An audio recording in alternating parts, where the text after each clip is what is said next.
Diawali dengan puluhan pesawat Amerika yang melaju untuk menyelesaikan misi pengeboman di sebuah markas Jepang. Namun ketika bom dilepaskan, ternyata Jepang yang terkenal dengan persenjataan canggih juga menghadang serangan mereka dengan pesawat tempurnya. Mereka pun saling berbalas serangan hingga satu pesawat Amerika harus terjatuh.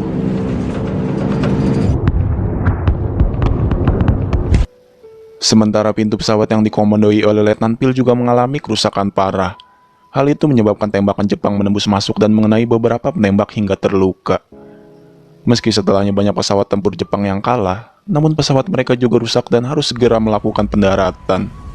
Salah satu orang yang bergabung di sana bernama Louis Zamperini, atau sering disapa Louis, prajurit muda yang lebih tepatnya seorang juru ledak bom. Dulunya Louis merupakan si pembuat onar yang kerap membangkang demi mencari perhatian kedua orang tuanya. Ia merokok, minum miras, bahkan tak jarang ia bertengkar dengan teman sekolahnya. Sang ayah yang memang mendidiknya keras sering memukulnya agar ia bisa menyadari kesalahannya. Lo sai quello che stai facendo a questa famiglia? Di suatu hari, kakaknya yang bernama Pete melihat potensi besar yang dimiliki oleh adiknya. Pete pun melatih Louis berlari meski awalnya ia menolak karena merasa tak pernah sebanding dengan Pete. Namun perlahan demi perlahan, ia terdorong dan terus berjuang hingga menjadi remaja kuat dan atlet lari yang tidak tertandingi.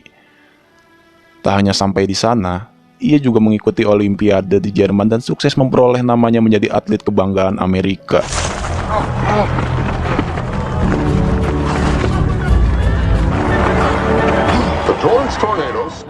Ia pun berjanji pada sang kakak, 4 tahun mendatang akan melanjutkan mimpinya untuk ke Tokyo, Jepang.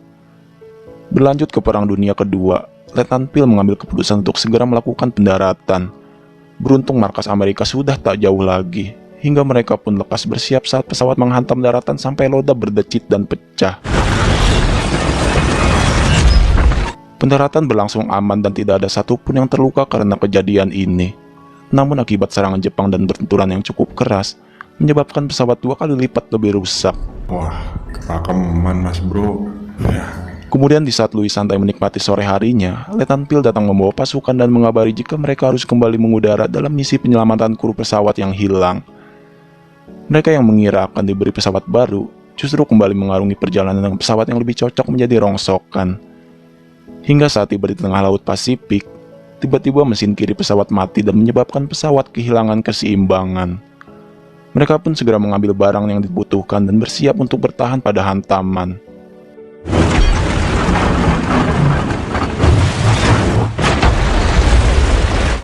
Sontak pesawat jatuh dan terbelah berkeping-keping. Louis di sana bersusah payah mencoba menyelamatkan diri saat kakinya terjepit dan harus berusaha melawan arus yang menggulungnya. Hingga saat ia berhasil naik, 2 rekannya yang tersisa hanyalah Phil dan Max seorang. Sesaat Louis mengedarkan pandangannya, namun dari segi manapun ia melihat, pemandangan di hadapannya hanya terdapat hamparan air laut. Tahu jika hanya tinggal bertiga dan entah kapan tim penolong akan datang, ia tidak berlarut-larut dalam putus asa, melainkan cepat mengecek persediaan makanan yang ternyata hanya berisi beberapa batang coklat dan sebotol air minum. Mereka pun terombang-ambing di tengah laut hingga malam datang.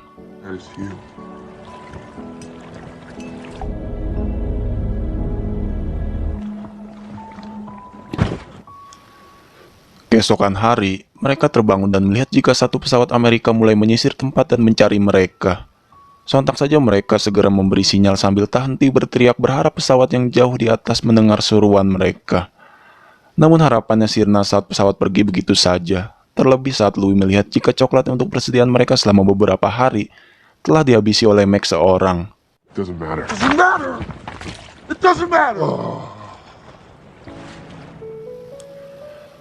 Hari-hari mereka lewati dengan perut kosong dan kelaparan, bahkan kulit mereka pun mulai tampak mengering terbakar oleh sinar mentari setiap harinya.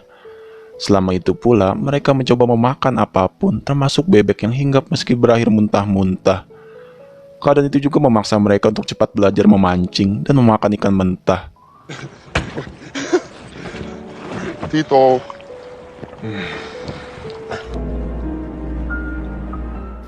Hari kembali berganti, hingga tak terasa 18 hari mereka mengapung di lautan. Bahkan malam itu menjadi malam terburuk, lantaran laut diserang badai hingga mereka tak mempunyai kuasa apapun selain pasrah dengan keadaan. Disitulah Louis meminta pertolongan Tuhan dan berjanji akan mendedikasikan seluruh hidupnya jika Tuhan menyelamatkannya. You answered my prayers. I swear I'll dedicate my whole life to you. Kembali terbangun dengan situasi yang sama, kondisi mereka justru kian miris dan parah. Pasalnya baru kali ini mereka menyambut hujan dengan sukacita, karena untuk pertama kalinya mereka minum setelah berhari-hari tak setetes pun air yang mereka rasakan. Bahkan pemandangan hiu yang mengelilingi sudah menjadi hal yang tidak mustahil lagi, hingga mereka menangkap dan memakannya. Di hari itu juga, pesawat tiba-tiba kembali melintas, membuat mereka cepat-cepat memberikan kode berharap pesawat mengetahui keberadaannya. Namun yang terjadi, mereka justru diberondong peluru, dan itu menandakan jika pesawat Jepanglah yang datang. Beruntung mereka berhasil lolos dari serangan dan kembali naik ke rakitnya. Namun Jepang tak pergi begitu saja, melainkan terus melesatkan tembakan hingga Louis sendiri memilih berlindung ke dalam air. Sementara Phil dan Mac tak cukup kuat untuk beranjak dari rakit. Lagi-lagi mereka masih diberi kesempatan hidup, namun rakit yang bocor membuat mereka kembali bergerak untuk memompa dan menambalnya.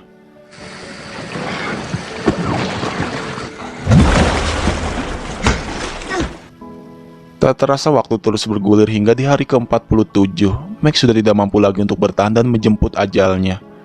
Ia pun ditenggelamkan, menyisakan Louis dan Phil yang masih sama-sama berusaha menopang dirinya. Sesaat mereka memejamkan mata, membiarkan ombak laut membawa mereka entah menuju kemana. Hingga saat mereka terbangun, pemandangan di depannya membuat mereka tersadar jika perjuangan mereka masih sangat panjang.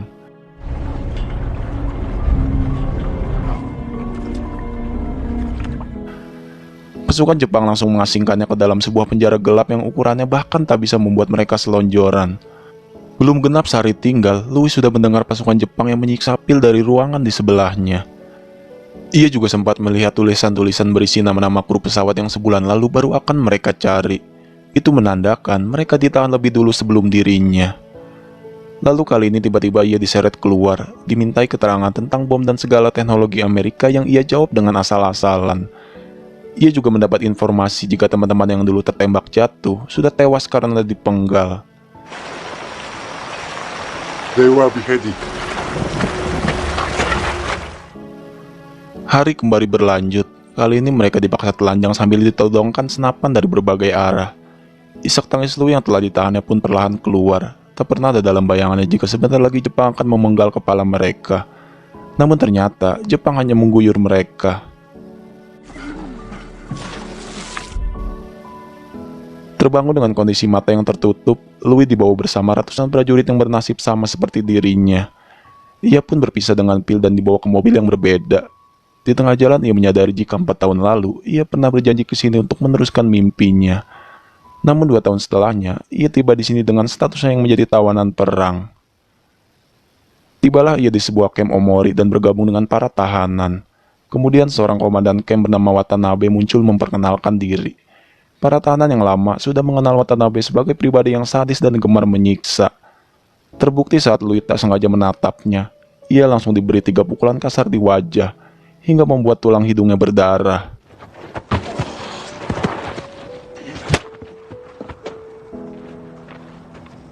Don't look at me. Kemudian keesokan harinya, mereka berbaris seperti biasa, di mana saat itu Watanabe telah mengetahui latar belakang Louis dan langsung memintanya beradu lari dengan tentara Jepang. Jelas ia yang tidak memiliki cukup tenaga terpelanting jatuh, namun ia tetap berusaha bangkit dan mengejar. Tetapi kegigihannya justru membuat Watanabe sangat geram, maka ia pun langsung menghantam tongkatnya pada Louis. Hingga akhirnya, para tahanan merancang sebuah peta yang berisi letak keberadaan mereka, dan diam-diam menyelundupkannya. Namun belum genap sehari, tentara Jepang menggeledah kamar dan mengetahui rencana mereka. Sontak Watanabe marah dan langsung menyiksa seorang tahanan di hadapan mereka semua. Disitulah Louis merasa sangat geram, namun Gerard sebagai pimpinan hanya memintanya untuk bersabar, karena satu-satunya jalan membalas dendam hanya dengan bertahan hingga perang usai. Beat him by making it to the end of the war alive. You gotta kill him. Hari kembali bergulir, kali ini ia diberitahui oleh pihak radio Tokyo jika pemerintah Amerika mengiranya telah tiada. Maka ia pun ditawarkan untuk siaran radio, memberi kesaksian jika ia masih baik-baik saja. Tiba di sebuah gedung perkotaan, ia mengucapkan sesuai apa yang diperintahkan. bahwa ia magang di rumah tahanan Tokyo dan diperlakukan baik selama perang berlangsung. Your loving son, Louis.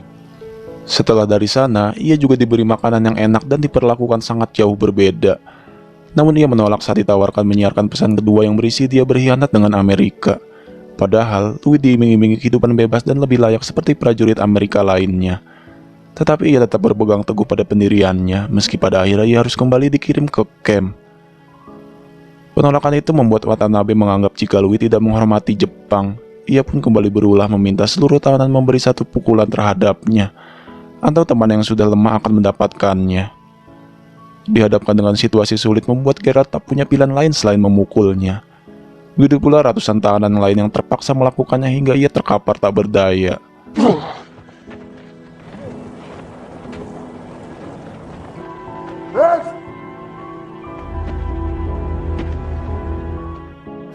Di suatu hari, Watanabe tiba-tiba berbisik dan mengatakan jika ia mendapat promosi dan akan pindah bertugas. Padahal nggak ada yang nanya dan nggak ada yang peduli juga, namun ia berpamitan dan menganggap jika mungkin ia akan merindukan Louis nantinya. Silakan kalian terjemahkan sendiri arti tatapan Watanabe sebenarnya. Entah dia naksir atau gimana, coba tanyakan saja pada rumput yang bergoyang. Kemudian ketika malam, peperangan antara sekutu dan Jepang terjadi hingga camp terkena dampak kebakaran. Namun karena kejadian tersebut, mengakibatkan para tahanan dipindahkan ke camp yang lebih jauh dan tidak terisolir. Tiba di sebuah camp, mereka melihat wujud para tahanan lama yang dipaksa kerja pada sebuah kapal tongkang batu bara. Hingga akhirnya, seseorang yang menjadi pimpinan camp datang dan membuat tubuh Louis lemas seketika.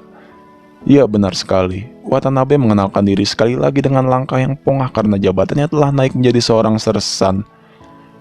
Bahkan dengan songong dan tak beradab, ia menyambut Louis dengan memukul kepalanya sekuat tenaga. Jujur ya, saya kesel, ini manusia punya masalah apa sih anjing? Orang lagi diem gak ngapa-ngapain main pukul aja. Itu tangan sama otak sama-sama ringan gak ada isinya kali ya. Lanjut keesokan pagi, Louis memulai harinya bekerja dengan mengangkut berkeping-keping batu bara. Setiap hari mereka melakukan hal itu sampai tubuh mereka menghitam diselimuti oleh abu dan asap. Bahkan Louis yang tidak tahu apa salahnya, tiba-tiba didorong hingga ia terpental dan kakinya cedera.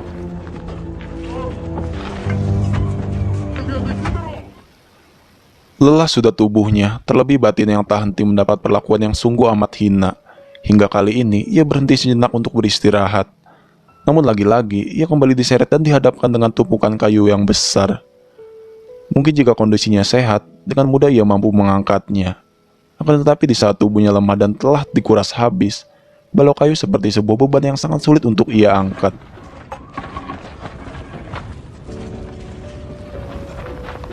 Namun rasa letihnya bahkan tak secuil pun membuat Watanabe iba, melainkan ia memaksa Louis untuk mengangkat sepotong kayu tepat di atas kepalanya. Atau jika ia menjatuhkannya, maka peluru akan menembus tubuhnya. Namun ancaman tersebut membuat Louis tetap berdiri tegak dan tidak sedikit pun merasa goyah. Ia justru berani menatap wajah Watanabe sambil mengangkat balok seolah berkata jika ia tidak akan pernah menyerah.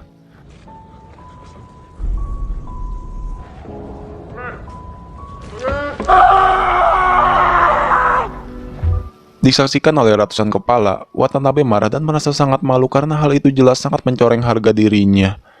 Ia pun langsung kalap, memukul wajah Louis, menendangnya sekeras mungkin, dan menjadikan tubuhnya sebagai samsak tinju hingga ia tak sadarkan diri.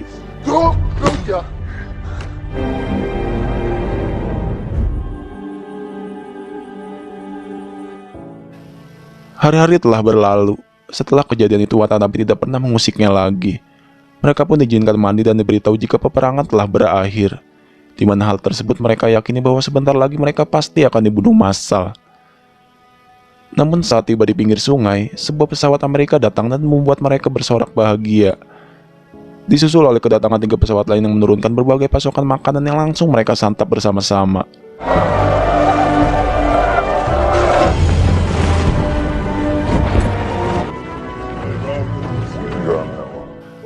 Beberapa hari berselang, Louis kembali ke Amerika dan disambut hangat oleh warga Amerika dan keluarganya. Diceritakan pula setelah kejadian itu, Letnan Pil selamat dan terus berteman baik dengan Louis. Sementara Watanabe, ia terus bersembunyi menjadi penjahat perang sampai ia diberikan amnesti dalam upaya perdamaian Jepang. Dan setelah mengalami tahun yang berat pasca trauma, Louis menepati janjinya untuk melayani Tuhan yang telah menyelamatkannya. Ia pun kembali ke Jepang untuk berdamai, namun Watanabe tidak ingin menemuinya. Mungkin ia malu dan merasa nggak punya muka. Ia juga kembali membangun mimpinya yang sempat tertunda ke Tokyo dan kembali lagi dalam Olimpiade.